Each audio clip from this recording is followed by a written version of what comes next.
Hello racers! Right now we are in post-ban meta, which is extremely wide and there is finally a lot of possibilities to play. Uh, the top decks are probably Quinlan and Sabine, and today I will show you a deck that can do really well into those and also have a great matchup into most of the playable top tier decks. So let's talk about Count Dooku. And in this case it's Count Dooku Yellow, a deck that a lot of people thought after the triple dark raid ban would basically die because this leader was also utilizing the triple dark raid to its fullest potential. But I actually think the deck got better after the ban because it allows you to focus on what is actually the power of the deck in putting really big and really threatening separatist units early and pushing damage. So this list was built on a condition that I will not actually be deploying a leader at all. I want to finish the game before Dooku enters the board by using his ability to give separatist unit exploit and putting extremely powerful and value generating threats early to the board. Okay, let's go to the deck list. So as you can see, this deck runs a lot of early plays because you need to guarantee that you can use your ability to put big capital ships or droids into play. So we are running a lot of different units. Some are off color because of the combination with different cards that I will be explaining later. But the whole focus of the deck is to put a big threat onto the board, push a lot of damage, and then finish the game with overwhelming barrage and surprise strikes into units that can utilize those into like really big swings.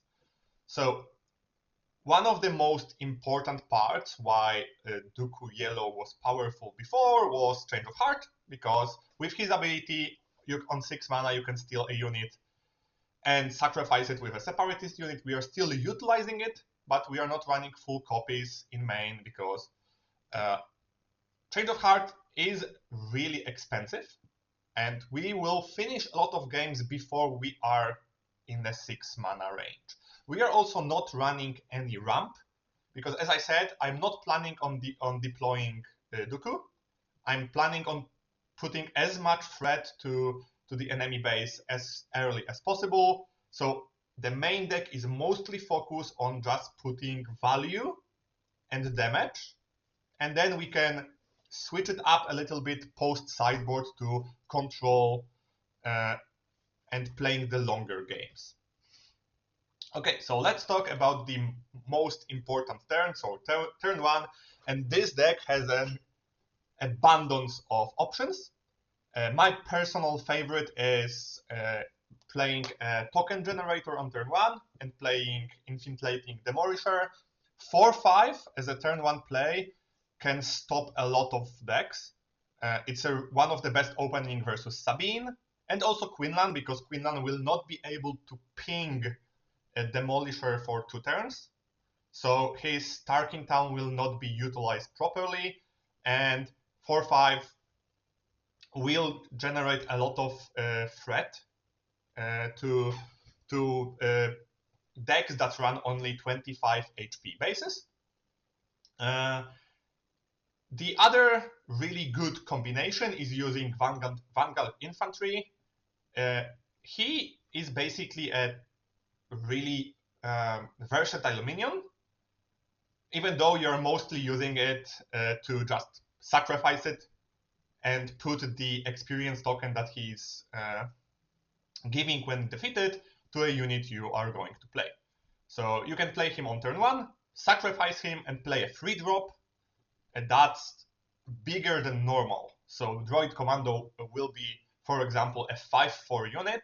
He will not have ambush on turn 1, but just putting a 5/4 unit turn 1 can be really swingy, because it will basically end a game on 5 attacks versus most decks.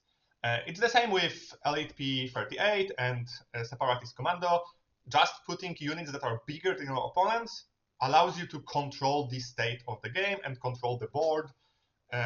And because all of those units are Separatist, we can use the ability to the fullest. And this is versus decks that we want to be really aggressive. When these decks want, it can push a lot of damage by sacrificing a little bit of your cards to generate threats that are bigger than normal, and sometimes even bigger than any other deck can put. Because one combo that you will not encounter often is with, if you manage to get 2 Vanguard Infantries and Infiltrating Demolisher, you can put a 6/7 Saboteur unit on turn 1, and believe me, not many decks can handle this amount of pressure.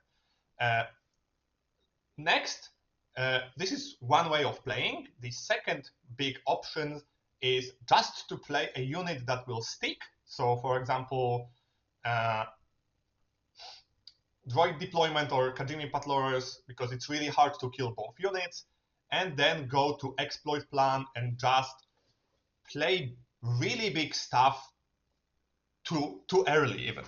Because Invincible in this deck is a 5 mana 6/6, because we are always controlling a unique Separatist, because Dooku is a Separatist leader and we control him. So Invincible is a 5-cost card in this deck, and with his exploit ability, you can play him on turn 2, and deploying a 6/6 spaceship on turn 2 is really similar to the current combo of pilots when they are playing a 2-drop ship and playing Luke or Chewbacca on it. So this deck can do something similar, just this version is not really reliable. Upgrade removal doesn't really help versus Dooku space. And the turn later, we can also exploit Invisible Hand, which is by far the most powerful card in the deck. The amount of value it generates, well, if you put it on turn 3, and you can find a droid, it can just snowball, because 6/6 is a stat line that it's really hard to be removed. And even if a control deck removes it immediately, you still get that droid value. So in the longer games, you will just outrun your opponent in resources. If we are not getting those really big capital ships, we also have a secondary way of just playing good cards quicker, like B2 Legionnaires, which are 5/4 Sentinels, Kalani, which is 5/7, and 7 health is a really crucial for this deck, because not many top tier decks now have access to things that deal 7 damage. For example, Han unit deals 6, a lot of leaders deal 6 at the moment, even with Surprise Strike. So 7 is a really good threshold to have.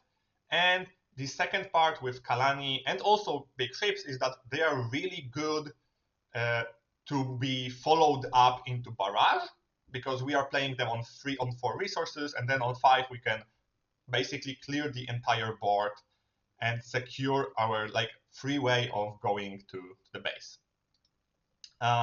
As for events, we are only running those because I'm not really counting droid deployment as an event. For me, it's basically a unit. And Change of Heart, as I said before, we can use on 6. And if we have any Separatist 2-drop, it's not only stealing your opponent units, it will also just immediately kill it. So it's like a better version of no glory only result, because it will die on your side. So it can overcome things like Chewbacca or any card that you are not really you can't really interact. Overwhelming Barrage, I think there wasn't a single deck before that can utilize this card as good as Dooku, because dealing 8 damage from Overwhelming Barrage on turn 4 on 5 resources, you will almost always clear entire board, and then your 8/8 spaceship is clearing every single unit in the game, mostly, especially that early. Surprise Strike is just really good at finishing games. You will really often encounter a situation when, because of your units, because of the way that this deck plays and puts a really big unit that can attack with not many actions, Surprise Strike is even better than normal, because you can claim quite early just to finish the game with like 9 or 10 damage swings from one of your units. And we are also running 1 copy of Sneak Attack. It's mostly because sometimes this deck struggles to finish the game if your opponents take control of the board. So having even 1 copy of it gives your opponent a threat of you always finishing the game. You don't really want to run more, because this card, in this deck you run out of cards quite early, so it's a risky card to run, but it still has a lot of good combinations, like for example with Invisible Hand, because even though Invisible Hand would die on 5 resources, you can play it and deal 6 damage to base, or clear something and put 2 droids into the field. So talking about Invisible Hand, like 6 mana for a 6/6 is good enough, especially when you can play it for 4. But when played and when completed attack, you're searching top 8 cards of your deck for a droid. You draw that card, and if it's less than 2 or less mana, you can play it for free. And here we are playing something that I think was a little bit underplayed before. So we are playing R2-D2 off color, of aspect, because his ability in this particular deck just fits really well, because we really want to follow up Invisible Hand with Barrage, and it allows us to search for it really deep. And because this deck ran out of cards quite quickly, even sometimes playing R2 for 4 mana is not that detrimental, because we run so many powerful cards that are more powerful than the other cards, that overpaying for him is not that big of a downside. But 90% of the time, R2-D2 is just to be played from Invisible Hand ability. And it may seem weird to run it just for 1 card, but Invisible Hand digs for enough cards to make it consistent. The other 2 are B1 Security Team, so it's a Sentinel. It's extremely good in racing situations, because your opponent will need to deal with the Sentinels first. Even though in the current meta 3/1 isn't great, because there is a lot of pings, like Quinlan or Catbanes, getting it for free still feels really good. And because it's a separatist unit as well, it has a combo with the other cards in the deck, so you can always play it for free, which makes it just a really good fit to have. And lastly, it separates Commando. We play him mostly because we have to. It's not a great unit. It's not terrible if you can play it with an experience counter turn 1, and it's really good if we play it for free, because it still can push 4 damage, but you don't really want to be playing it from your hand. If you draw it, most likely you will be putting it on your resource or using it as a sacrifice for Change of Heart. But Invisible Hand, if this was all that Invisible Hand is doing, it would be good enough. But it also can draw other stuff, and we still run 3 other droids in the deck that all of them are quite decent on their own. So having 6 different cards that it can pull, it's almost impossible to miss, which makes it really good value engine, and it's by far the most important card in the deck. And lastly, let's talk about Sideboard, because Sideboard for this deck may confuse a little bit of people, because normally Dooku struggled versus aggressive decks, and Sideboard were mostly to counter aggressive archetypes, but this version is an quote-unquote aggro deck, and we are the ones that are putting the we should be the ones that are aggressive in most matchups, so we don't really need anything to help, because it already has a really good matchup into Sabine, Quinlan, and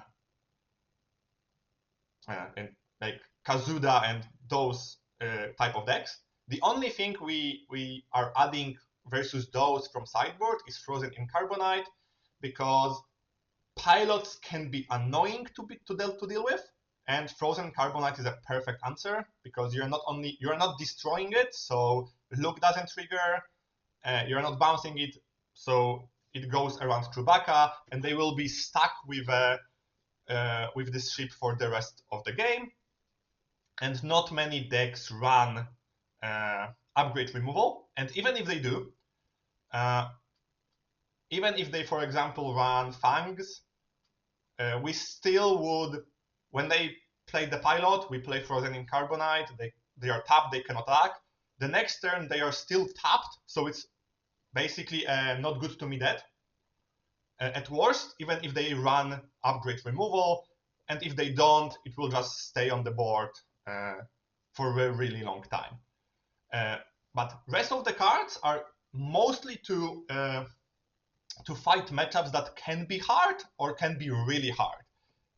Control is a problem for the deck, but Control is also the archetype that is really easy to sideboard versus. So we are running Reprocess and Devastator for exactly this purpose. Reprocess is a really good type of card versus Control for Dooku, because we run a lot of units. We run a lot of units that give value, so getting them back into the deck, and also getting tokens that we can sacrifice is a really good combination. And Control decks, I think the only way for them to win versus us is a mill, because we have really good answers for their Avengers, Crazy Dragons with Change of Hearts and Truce Sides that we are also putting from the sideboard. Truce Sides is a really, really big problem for decks that only run few powerful cards. So it's a great pickup when at the same time we are running a lot of fodder that we can just give a 1/1 token to our opponent. And we run the third copy of Change of Heart and 2 copies of Truce Sides for mid-rangey matchups that can go a little bit longer.